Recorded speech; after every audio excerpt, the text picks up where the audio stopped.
আল্লাহ রাব্বুল আলামিন বলেন, আম ইয়াকুলুনা নাহনু জামিউন মুনতাসির সায়ুহজামুল জামউ ওয়া ইউওয়াল্লুনা আদ-দুবুর। আল্লাহু আকবার।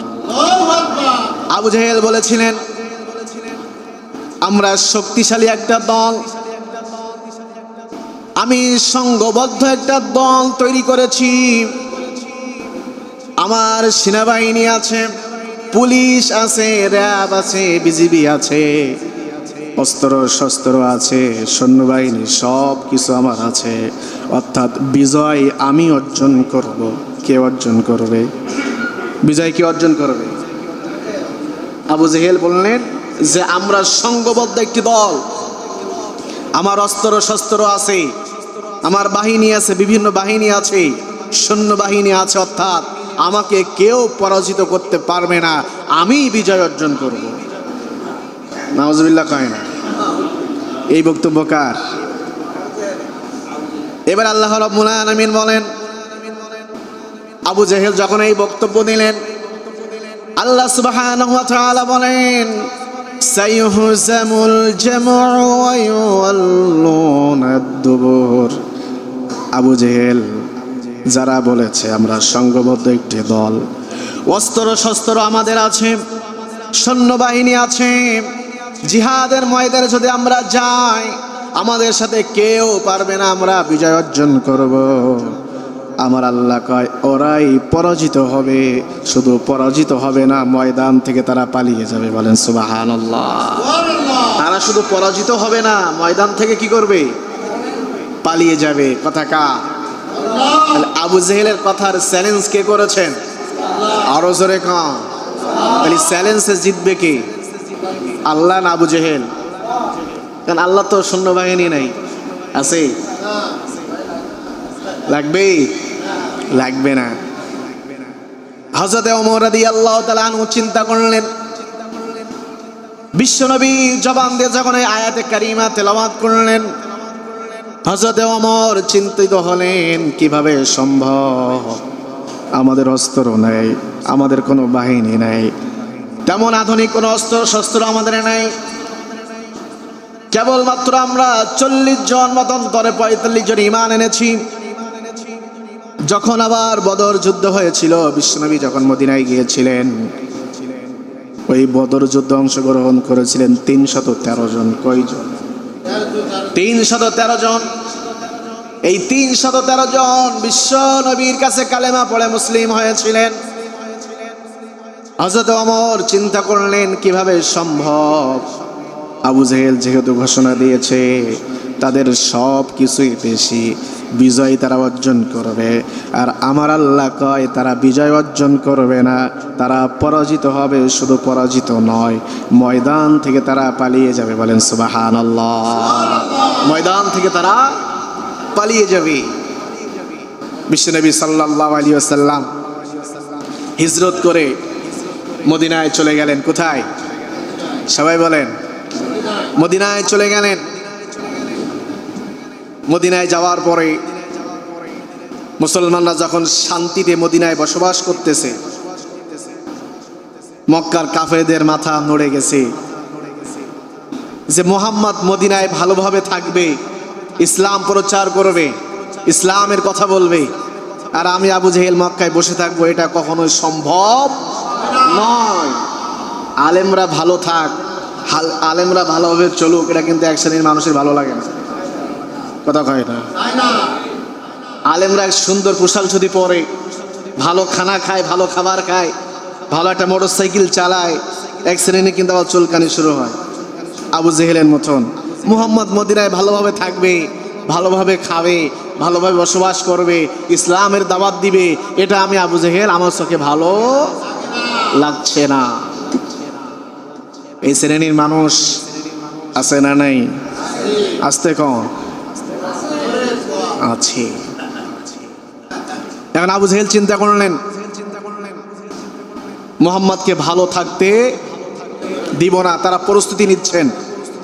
বদরের অনেক লম্বা ঘটনা, আমি সংক্ষিপ্ত আকারে যেগুলো বললে আমাদের জন্য প্রয়োজন সেইগুলো বলার চেষ্টা করব ইনশাআল্লাহ। আল্লাহ। আবু জেহেল যুদ্ধের জন্য প্রস্তুতি নিচ্ছেন। দ্বিতীয় হিজরিতে বদর যুদ্ধ সংগঠিত হয়েছিল। কত হিজরি? দ্বিতীয় হিজরিতে বদর যুদ্ধ সংগঠিত হয়েছিল 17ই রমাদান জুমার দিন।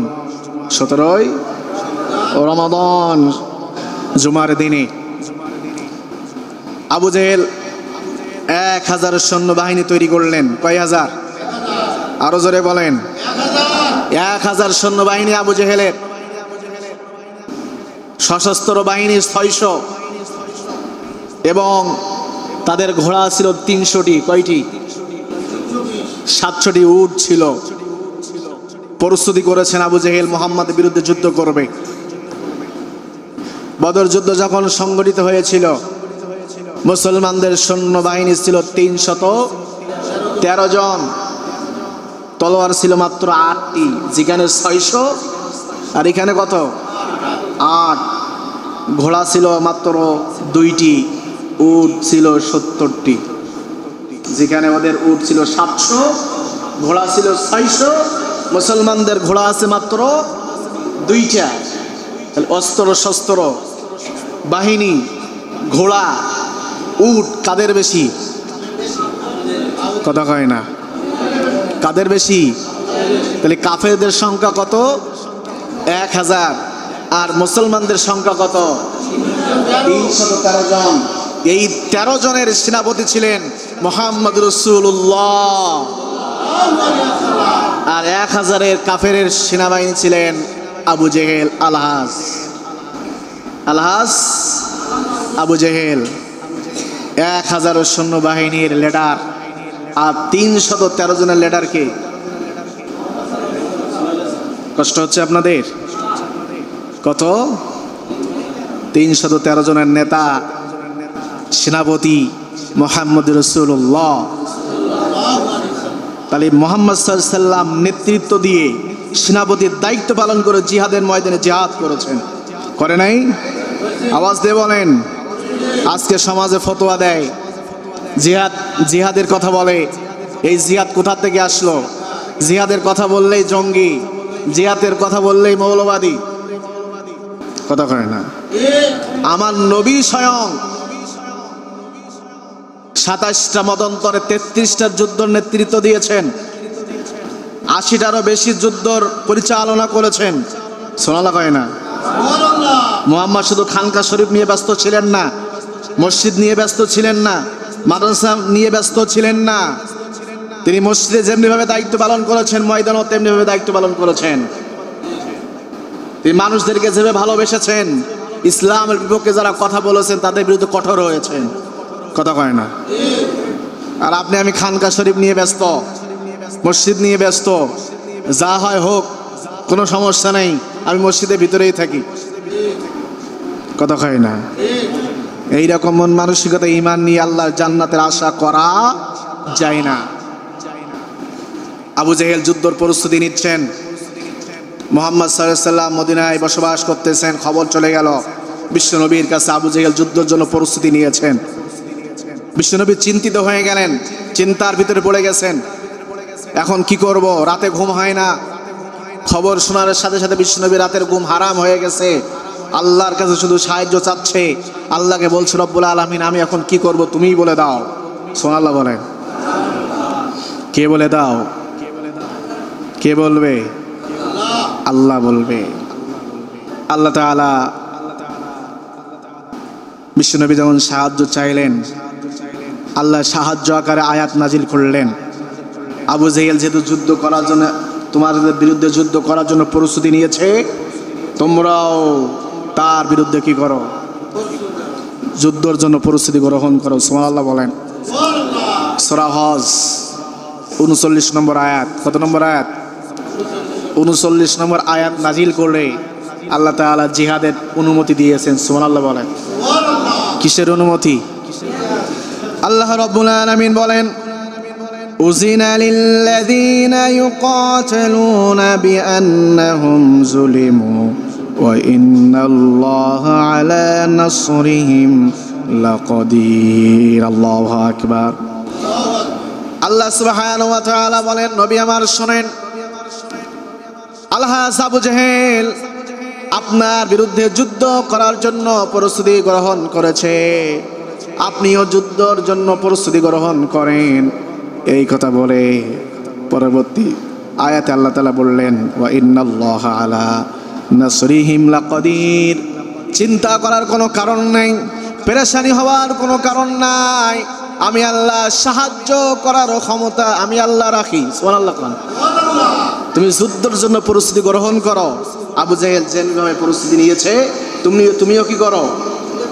প্রস্তুতি নাও। আমি আল্লাহ সাহায্য করার ক্ষমতা আমি আল্লাহ রাখি। সুবহানাল্লাহ বলেন। আল্লাহ এই কথা বলেন না আমি তোমাকে সাহায্য করব, কিন্তু বলেছেন কি সাহায্য করার ক্ষমতা রাখি। বিশ্বনবী যখন জিহাদের পারমিশন দিলেন, জিহাদের অনুমতি দিলেন, বিশ্বনবী আরো চিন্তিত হলেন। কারণ এর আগে সাহাবীরা জিহাদ করে নাই, যুদ্ধ করে নাই, এর আগে কোনো যুদ্ধ সংগঠিত হয় নাই। যুদ্ধ কেমনে করতে হয় সাহাবীরাও জানে, কথা হয় না, সাহাবীরাও জানে না। বিশ্বনবী আরো চিন্তিত হলেন। এর কারণ হলো দুইটা। কয়টা? চিন্তিত হওয়ার কারণ কয়টা? দুইটা। এক নম্বর কারণ যে এর আগে কোনো জিহাদ হয় নাই, যুদ্ধ হয় নাই, অর্থাৎ যুদ্ধের ট্রেনিং সাহাবীদেরকে দেওয়া হয় না। এটা হলো এক নম্বর কারণ। দুই নম্বর কারণ এই বদর যুদ্ধ যেমন তেমন যুদ্ধ নয়। ছেলে যুদ্ধ করবে বাপের বিরুদ্ধে, বাপ যুদ্ধ করবে ছেলের বিরুদ্ধে, ভাই যুদ্ধ করবে ভাইয়ের বিরুদ্ধে, আপন চাচা যুদ্ধ করবে ভাতিজার বিরুদ্ধে। এই যুদ্ধ কি যেমন তেমন যুদ্ধ? কথা হয় না। যেমন তেমন কি যুদ্ধ? আপনি পারবেন যে আপনার সন্তানের বিরুদ্ধে জিহাদ করতে? আপনি পারবেন আপনার আপন ভাইয়ের সাথে যুদ্ধ করতে? আপনি পারবেন আপন চাচার সাথে যুদ্ধ করতে? পারবেন? কথা হয় না। মনে হয় পারবেন নাকি? পারবেন? তাহলে এটা কি যেমন তেমন যুদ্ধ? যেমন তেমন যুদ্ধ নয়। বিশ্বনবী এইটা নিয়ে বেশি চিন্তিত হলেন যে আমি কিভাবে তাদের সামনে বলবো যে তোমরা জিহাদের প্রস্তুতি গ্রহণ করো। মক্কার আবু জেহেলরা যুদ্ধের প্রস্তুতি নিয়েছে, ওখানে তোমাদের ভাই আছে, তোমাদের পিতা আছে, তোমাদের চাচা আছে, তারা এখনো ইসলাম কবুল করে নাই, তাদের বিরুদ্ধে তোমাদেরকে জিহাদ করতে হবে, যুদ্ধ করতে হবে। এটা আমি কেমনে আমার সাহাবীদেরকে বলবো? বিশ্বনবী চিন্তিত, আরো চিন্তিত হয়ে গেলেন। এটা কি সম্ভব? বলেন, এটা কি সম্ভব? বিশ্বনবী মজলিসে সূরা বৈঠক ডাকলেন, সাহাবীদেরকে নিয়ে বসলেন। বসার পরে বিশ্বনবী সাল্লাল্লাহু আলাইহি ওয়াসাল্লাম আয়াতটা শোনালেন, উযিনা লিল্লাযিনা ইকাতালুনা বিআন্নাহুম যুলিমু। ও আমার সাহাবীরা, আল্লাহ তাআলা যুদ্ধ করার জন্য প্রস্তুতি গ্রহণ করতে বলেছে। আমি খবর পেয়েছি আবু জেহেল প্রস্তুতি গ্রহণ করেছে, আমাদের বিরুদ্ধে যুদ্ধ করবে। বিশ্বনবী এই বক্তব্য দিচ্ছেন আর গলার ভিতরে কাঁপন সৃষ্টি হচ্ছে। কি সৃষ্টি? কাঁপতেছে। সাহাবীদেরকে নিয়ে তিনি আশঙ্কা করতেছে তারা কি জিহাদের ময়দান থেকে যখন পিতাকে দেখবে, ভাইকে দেখবে, আপন চাচাকে দেখবে, তখন যদি তারা জিহাদের ময়দান থেকে পালিয়ে যায় তাহলে আগামী কাল থেকে এই পৃথিবীতে আল্লাহর নাম নেওয়া কোনো ব্যক্তি থাকবে না, ইসলাম থাকবে না, ইসলাম ডুবে যাবে, হক মুছে যাবে, বাতিল প্রতিষ্ঠিত হয়ে যাবে। এটা যদি হয়ে যায় তাহলে কি অবস্থা হবে? এই চিন্তা করতেছেন মুহাম্মদ সাল্লাল্লাহু আলাইহি ওয়াসাল্লাম। আর তিনি কি করতেছেন? বক্তব্য দিচ্ছেন। বিশ্বনবী যখন গলা কাঁপতেছে, হযরতে মিকদাদ রাদিয়াল্লাহু তাআলা আনহু, নাম কি? জালিলুল কদর একজন সাহাবী, তিনি বুঝতে পেরেছেন বিশ্বনবী সাল্লাল্লাহু আলাইহি ওয়াসাল্লাম আমাদেরকে নিয়ে আতঙ্কিত হয়েছেন। কি হয়েছে? আতঙ্কিত হয়েছে। বিশ্বনবী যখন বক্তব্য দেওয়া শুরু করলেন, আল্লাহ নবীর গলা যখন কাঁপতেছে, হযরতে মিকদাদ রাদিয়াল্লাহু তাআলা আনহু দাঁড়িয়ে গিয়ে বললেন, ইয়া রাসূলুল্লাহ হাইসুমা আমারাকাল্লাহ। আল্লাহু আকবার। হাইসুমা আমারাকাল্লাহ। নবী আপনি চিন্তা করবেন না, আপনার রব আল্লাহ আপনাকে যেদিকে যেতে বলেছেন আপনি সেই দিকে চলুন, আপনি জিহাদের ময়দানে চলুন, আমরা আপনার সাথে আছি। সুবহানাল্লাহ কয় না? আল্লাহ আপনাকে যেদিকে যেতে বলেছে আপনি সেই দিকে চলুন, আপনি জিহাদের ময়দানে চলুন, আমরা আপনার সাথে আছি। নবী আপনি চিন্তা করবেন না, আমরা এমন কথা বলবো না যেমনি ভাবে বনি ইসরাইলরা মুসা কালিমুল্লাহ যখন বলেছিল চলো এ আমার কওমের মানুষেরা যারা আমার উপর বায়াত করেছে, চলো ফিরাউনের বিরুদ্ধে আমরা জিহাদ করব, যুদ্ধ করব, তখন ওই সমস্ত বনি ইসরাইলের মানুষেরা মুসা কালিমুল্লাহকে বলেছিল তুমি আর তোমার আল্লাহ গিয়ে জিহাদ করো, তুমি আর তোমার আল্লাহ গিয়ে জিহাদ করো, আমরা তোমার সাথে নয়, আমরা মসজিদ নিয়ে ব্যস্ত, খানকা শরীফ নিয়ে ব্যস্ত, আমরা মাদ্রাসায় থাকবো। মুসা তুমি আর তোমার আল্লাহকে কি করো, কথা কয় না, জিহাদ করো, যুদ্ধ করো, আমরা তোমার সাথে নয়। আর তারা বলেছিল আমরা খানকা নিয়ে ব্যস্ত। কি নিয়ে ব্যস্ত? খানকা নিয়ে ব্যস্ত। আজকের সমাজে অনেক আলেম সমাজ আছে যারা খানকা শরীফ নিয়ে ব্যস্ত, মাজার নিয়ে ব্যস্ত, মসজিদ নিয়ে ব্যস্ত, মাদ্রাসা নিয়ে ব্যস্ত, কেউ সহিহ হাদিস নিয়ে ব্যস্ত। জিহাদের ময়দানে একটারও খোঁজ নাই, জিহাদের ময়দানে একটারও খোঁজ পাওয়া যায় না। তারা খুব ব্যস্ত, তারা খুব ব্যস্ত। হযরতে মিকদাদ বললেন আমরা এই কথা বলবো না।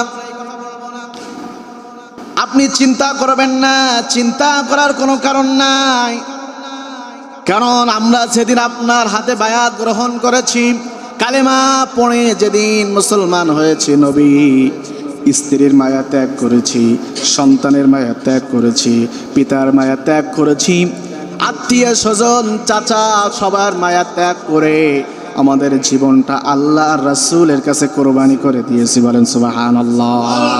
কোরবানি করে দিয়েছি। চিন্তিত হবেন না, চিন্তা করার কোনো কারণ নাই। তবে আমি আপনার সামনে ওয়াদা করতেছি, আমরা আপনার সামনে ওয়াদা করতেছি।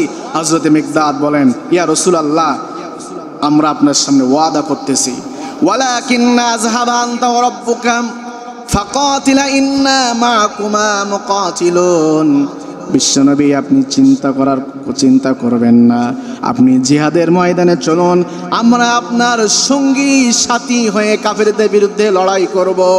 কে পিতা, কে ভাই, কে চাচা, কোনো কিছু, কোনো আত্মীয়তা আমাদেরকে বাধা সৃষ্টি করতে পারবে না, কারণ আমরা বায়াত করেছি আল্লাহ এবং রাসূলের উপরে। বলেন সুবহানাল্লাহ। চিন্তা করা কোনো কারণ নাই, আমরা আপনার সাথে লড়াই করবো। মা দামাত আইনুম মিন্না তাতাফাররাক, যতক্ষণ পর্যন্ত আমাদের চোখের পাতা নড়বে ততক্ষণ পর্যন্ত আমরা আপনার সাথী হয়ে কাফেরদের বিরুদ্ধে জিহাদ করব। বলেন সুবহানাল্লাহ। কি করব? জিহাদ করব, যুদ্ধ করব। আল্লাহ নবী খুশি হয়ে গেলেন। বিশ্ব নবী সাল্লাল্লাহু আলাইহি ওয়াসাল্লাম সাহাবীদের কথা শুনে যখন খুশি হলেন, আল্লাহ নবী বললেন কুমু বিনা ইলাল জান্নাতি। ও আমার সাহাবীরা চলো চলো জান্নাতের রাস্তায়। সুবহানাল্লাহ বলেন। কোথায়? কারণ জিহাদের ময়দান, যদি জিহাদের ময়দান আপনি শহীদ হয়ে যান, মৃত্যুবরণ করার সাথে সাথে আল্লাহ জান্নাতুল ফেরদাউসের মেহমান হিসাবে আপনাকে কবুল করবেন।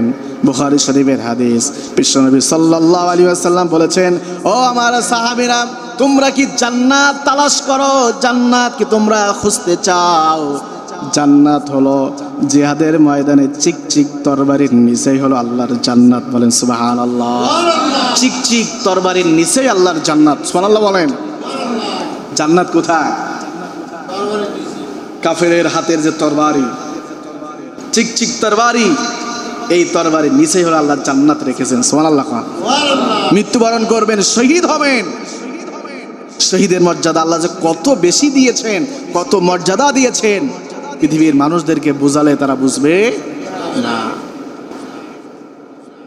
বিশ্বনবী বললেন কুমু ইলাল জান্নাহ। ও আমার সাহাবীরা চলো জান্নাতের রাস্তায়। আরদুহা কাহারদিস সামাওয়াতি ওয়াল আরদ, যে জান্নাতের প্রশস্ত হবে আসমান আর জমিন সমান। আসমান আর জমিন সমতুল্য, এইরকম জান্নাতের রাস্তায় চলো। বিশ্বনবী যখন এটা ঘোষণা দিলেন, হযরতে উমায়ের তিনি খুরমা খাচ্ছিলেন। কি খুরমা খাচ্ছিলেন? সাথে সাথে খুরমা ফেলে দিলেন। আমি যদি খুরমা খাই তাহলে ওই জান্নাতের শামিল আমি হতে পারবো না। সুবহানাল্লাহ বলেন। বিশ্বনবী সাহাবীদের সাথে নিয়ে জিহাদের ময়দানে রওনা দিলেন। 12ই রমাদান তিনি রওনা দিয়েছেন বদর প্রান্তের দিকে।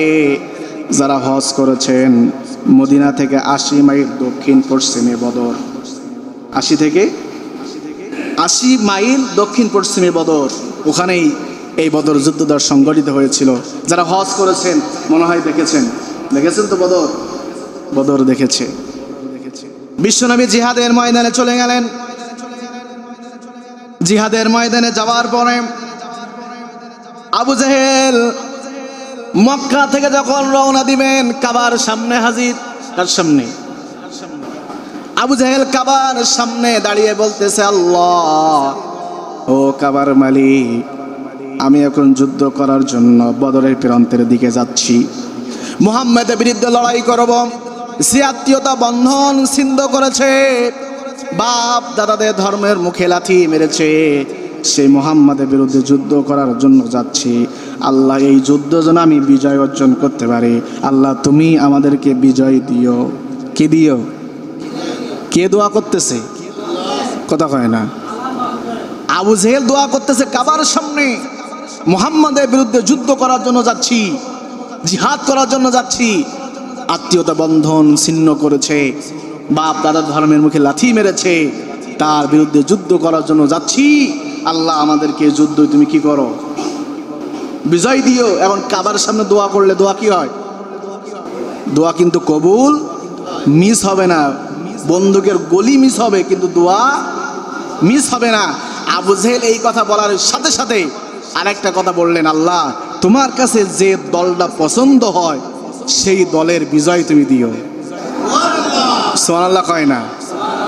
এর আগে কি বললেন? আমাদেরকে বিজয় দিও। তারপর পরে কি বললেন? আল্লাহ, তোমার কাছে যে দলটা বেশি পছন্দনীয় হয় আল্লাহ সেই দলের বিজয় তুমি দিও। আল্লাহ সাথে সাথে কি করেছেন? আরো জোরে কোন?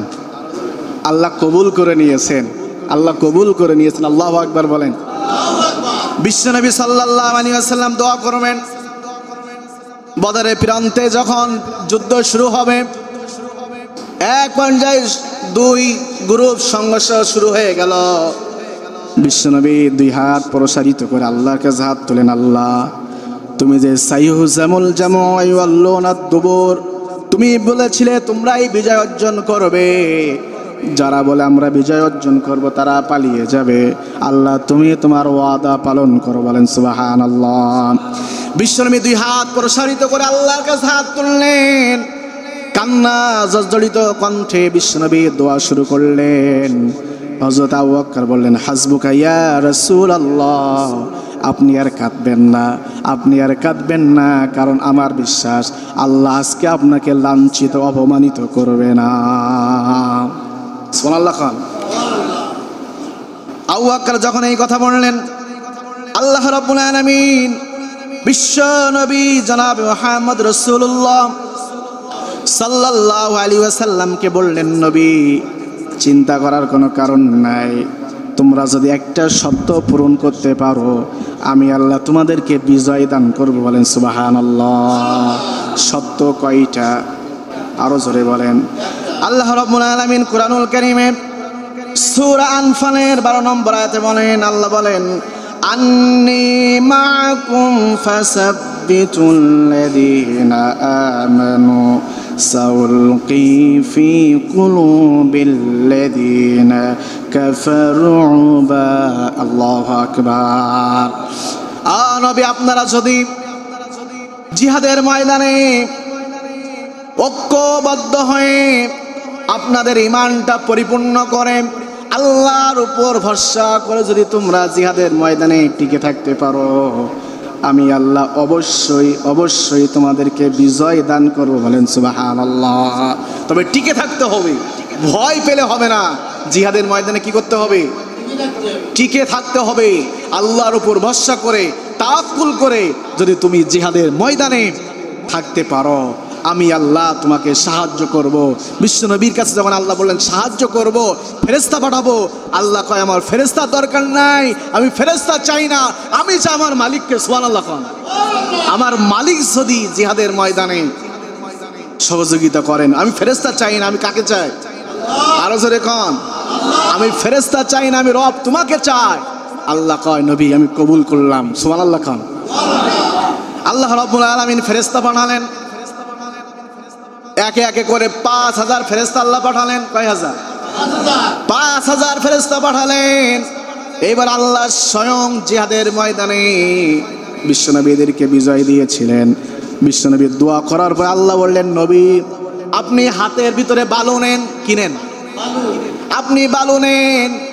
এই বালুটা নিয়ে আপনি কাফেরদের দিকে নিক্ষেপ করেন 1000 সৈন্যবাহিনীর চোখে, এবং কণ্ঠনালীর ভিতরে ঢোকানোর দায়িত্ব আমি আল্লাহ আরশে আজিমে বসে গ্রহণ করে নিলাম। আল্লাহ সে কথাও কোরআনে বলেছেন, ওমা রমাইতা ইজ রমাইতা ওয়ালাকিন্নাল্লাহ রমা। ও নবী আপনি যে বালি নিক্ষেপ করেছেন, আপনি নিক্ষেপ করার সাথে সাথে আমার কুদরতি হাত দিয়ে আমি 1000 সৈন্যবাহিনীর চোখে ভিতরে বালি আমি আল্লাহ ঢুকিয়ে দিয়েছি। বলেন সুবহানাল্লাহ। তাহলে আল্লাহ শুধু ফেরেশতা দেন নাই, বালি দিয়ে তার কুদরতি হাত দিয়ে কি করেছেন? কথা কয় না, সাহায্য করেছেন। সুবহানাল্লাহ বলেন। বদরের প্রান্তে হযরত আব্দুল্লাহ ইবনে মাসউদ রাদিয়াল্লাহু তাআলা আনহু তিনি বলতেছেন যে আবু জেহেলকে যখন মাজ এবং মজ এই দুইজন তাকে যখন হত্যা করেছে, শয়তান এখনো মরে নাই, শীত হয়ে শুয়ে আছে, শীত হয়ে শুয়ে আছে, এখনো মরে নাই। আমি তখন তার কাছে গেলাম, যাওয়ার পরে আমি তাকে জিজ্ঞাসা করলাম, আবু জেহেল তুমি আজকে লাঞ্ছিত হয়েছো, তুমি অহংকার করে বলেছিলে বিজয় আমাদের, আমরাই বিজয় অর্জন করবো, সব কিছুই আমাদের। আবু জেহেল আজকে সব কিছু তোমার কোথায় গেল? তোমার অহংকার আজকে কোথায় গেল? এই কথা বললেন, আর তার বুকের উপরে একটা পা রাখলেন। কি রাখলেন? পা রেখে তার দাড়ি, তার মুখে দাড়ি ছিল আবু জেহেলের মুখে, ওই দাড়িটা হাতের ভিতর 3 বার পেঁচ দিলেন। কয়বার? কথা কয় না। তাহলে দাড়ি কতটুকু লম্বা হবে যে একটা হাতের ভিতরে 3 বার পেঁচ দিলে? এরকম দাড়ি লম্বা এখানে কেউ আছে? আছে? নাই। আপনার দাড়ি কি 3 বার পেঁচ দেওয়া যাবে? যাবে না, এত লম্বা দাড়ি। আব্দুল্লাহ ইবনে মাসউদ বলতেছে আমি দাড়িটা হাতের ভিতরে 3 বার পেঁচ দিয়ে তার গর্দান থেকে মাথাটা আলাদা করে মাথাটা বিশ্বনবীর সামনে হাজির করে দিলাম। সুবহানাল্লাহ খান। তাহলে বিজয় কাদের হয়েছে? আরো জোরে কোন, বিজয় কাদের? এই বদর যুদ্ধে 40 জন সাহাবী শাহাদাত বরণ করে, 14 জন সাহাবী শাহাদাত বরণ করেছিলেন। কয়জন? 14 জন সাহাবী শাহাদাত বরণ করেছে, আর কাফেররা মরেছিল 70 জন। কয়জন? আর 70 জন বন্দী হয়েছিল। আবু জেহেল শেষ, বদরের যুদ্ধে আবু জেহেল কি শেষ। অহংকারের কারণে আজকে তাকে পরাজিত হতে হয়েছে, ঠিক কিনা? আমরা বদর যুদ্ধ দেখি নাই, কিন্তু বাংলাদেশে বদরও দেখেছি। কথা কয় না? আমরা জীবনেই কল্পনা করি নাই যে আল্লাহ আমাদেরকে এইভাবে সাহায্য করবেন। তাদের সেনাবাহিনী, পুলিশ, বিজিবি, র্যাব এবং তাদের জনসংখ্যা সব থেকে বেশি, বাহিনী বেশি, সব কিছুই বেশি, ক্ষমতা তাদের, ভারত তাদের, সব কিছুই তাদের। ওই যে আল্লাহ বলেছে তোমরা জিহাদের ময়দানে, জিহাদের ময়দানে আল্লাহর উপর তাওয়াক্কুল করে থাকতে পারো, ভীত না হয় আল্লাহর উপর সাহায্য চেয়ে যদি তোমরা থাকতে পারো, আমি আল্লাহ কিন্তু তোমাদের বিজয় অর্জন করব। আল্লাহ আমাদের সেই বদরের ইতিহাস বাংলাদেশে দেখার সুযোগ আল্লাহ করে দিয়েছেন। আফগানে যেমনি ভাবে আল্লাহকে দেখেছে, আল্লাহকে দেখেছে মানে কি? আল্লাহ বিজয় দেখেছে, আল্লাহর সাহায্য দেখেছে। আজকে আফগানে আলেমরাই ক্ষমতার চেয়ারে বসেছে। আল্লাহু আকবার বলেন। সেখানে কোরআন দিয়ে রাষ্ট্র চলছে, নবীর আদর্শ দিয়ে রাষ্ট্র চলছে। আফগানে যেমনি ভাবে আল্লাহকে দেখেছে, আমরা বাংলাদেশেও আল্লাহকে দেখেছি। কথা কয় না? বাংলাদেশে আমরা জীবনেই কল্পনা করি নাই, 60 বছর 70 বছর বয়স হয়েছে, তারাও কল্পনা করি নাই যে এই রকম একটা সুন্দর পরিবেশ আমরা দেখে যেতে পারবো। ঠিক না? এই জন্য প্রিয় ভাইরা আমার, সংক্ষিপ্ত আকারে বদরের যে কথাগুলো বললাম, শুধু রমাদানে রোজা রাখলেই হবে না। 17ই রমাদানে কিন্তু বিশ্বনবী রোজা স্বয়ং সর্বপ্রথম তিনি ইফতারি করেছেন, রোজা ভেঙেছেন, তারপরে সাহাবীরা ভেঙেছেন। প্রয়োজন হলে জিহাদের জন্য রোজাও ভাঙা এটা আল্লাহ জায়েজ করেছেন। জিহাদের জন্য আসর মাগরিবের নামাজও বিশ্বনবী কাজা করেছেন, ঠিক কিনা? সেই জিহাদের কথা বললে যখন আপনার চুলকানি হয়, বুঝতে হবে আপনার ভিতরে ঈমান নাই, আপনার ভিতরে ঈমান নাই। আপনি মুনাফিক হয়েছেন, মুনাফিক হয়েছেন, নামধারী মুনাফিক নিয়ে আপনি এই সমাজে বসবাস করতেছেন। প্রিয় ভাইরা আমার, রাগ করেছেন? মুসলমানদের সংখ্যা যতই কম হোক না কেন, যদি আমরা আল্লাহর উপর তাওয়াক্কুল করতে পারি, ঈমান যদি আমাদের ভিতরে খাঁটি করতে পারি, আর আল্লাহর উপর আস্থা করতে পারি, আল্লাহর উপর ভরসা করে যদি ময়দানে টিকে থাকতে পারি, আল্লাহ অবশ্যই অবশ্যই অবশ্যই আমাদেরকে বিজয় দিবেন। অবশ্যই অবশ্যই। 5 তারিখে সকালবেলা কোনো লোক ছিল না, ঢাকার রাজপথে কোনো মানুষ ছিল না, 11টা থেকে শুরু হয়ে গেছে। আমি তো মনে করেছি আল্লাহ স্বয়ং ফেরেশতা পাঠিয়েছে, আল্লাহ স্বয়ং ফেরেশতা পাঠিয়ে আমাদেরকে বিজয় দিয়েছেন। এখনো কিন্তু পরিপূর্ণ বিজয় আমাদের হয় নাই। পরিপূর্ণ বিজয় আমরা সেই দিন অর্জন করবো যেদিন সংসদ ভবনে আল্লাহর কোরআন নিয়ে যেতে পারবো। পরিপূর্ণ বিজয় আমরা সেই দিন অর্জন করবো যেদিন লাল সবুজ পতাকার মাঝখানে কালেমার পতাকা লা ইলাহা ইল্লাল্লাহর পতাকা উড়াতে পারবো। এজন্য আবারও কিন্তু জিহাদের ময়দানে আমাদেরকে যাওয়া লাগতে পারে, বসে থাকলে হবে না। বনি ইসরাইলদের মতো যদি আমরা বসে থাকি, ইতিহাসের পাতায় কিন্তু আমাদের নামটা ঘৃণা অক্ষরে লেখা থাকবে। এজন্য আসুন, যে কথাগুলো বলেছি বদরের সংক্ষিপ্ত আকারে আমি 1 সপ্তাহ ধরে নোট করেছি, বলতে চেয়েছিলাম সময় নাই, তারপরেও যতটুকু বলেছি আমি মনে আপনাদেরকে বোঝাতে পেরেছি। ইসলামের জন্য পিতার মায়া ত্যাগ, ইসলামের জন্য সন্তানের মায়া ত্যাগ, ইসলামের জন্য আপন চাচার মায়া ত্যাগ করে সাহাবীরা জিহাদের ময়দানে গিয়েছেন। আপনাকে আমাকেও প্রয়োজন হলে কে ছেলে, কে ভাতিজা, কে পিতা, কে চাচা এটা দেখার সময় নয়। ইসলামের পক্ষে যারাই কাজ করবে তারা আমার ভাই, তারা আমার পিতা, তারা আমার প্রতিবেশী, ঠিক কিনা? ইসলামের বিপক্ষে যারাই কথা বলবে তারা আমার কোনো কিছুই হতে। এই জন্য ভালোবাসবো আল্লাহর জন্য, ঘৃণা করবো কার জন্য? এটা হলো ঈমানের বৈশিষ্ট্য। এটা হলো কি? ঈমানের বৈশিষ্ট্য। আল্লাহ আমাদেরকে কবুল করেন, বলেন আমিন। আরো জোরে বলেন আমিন।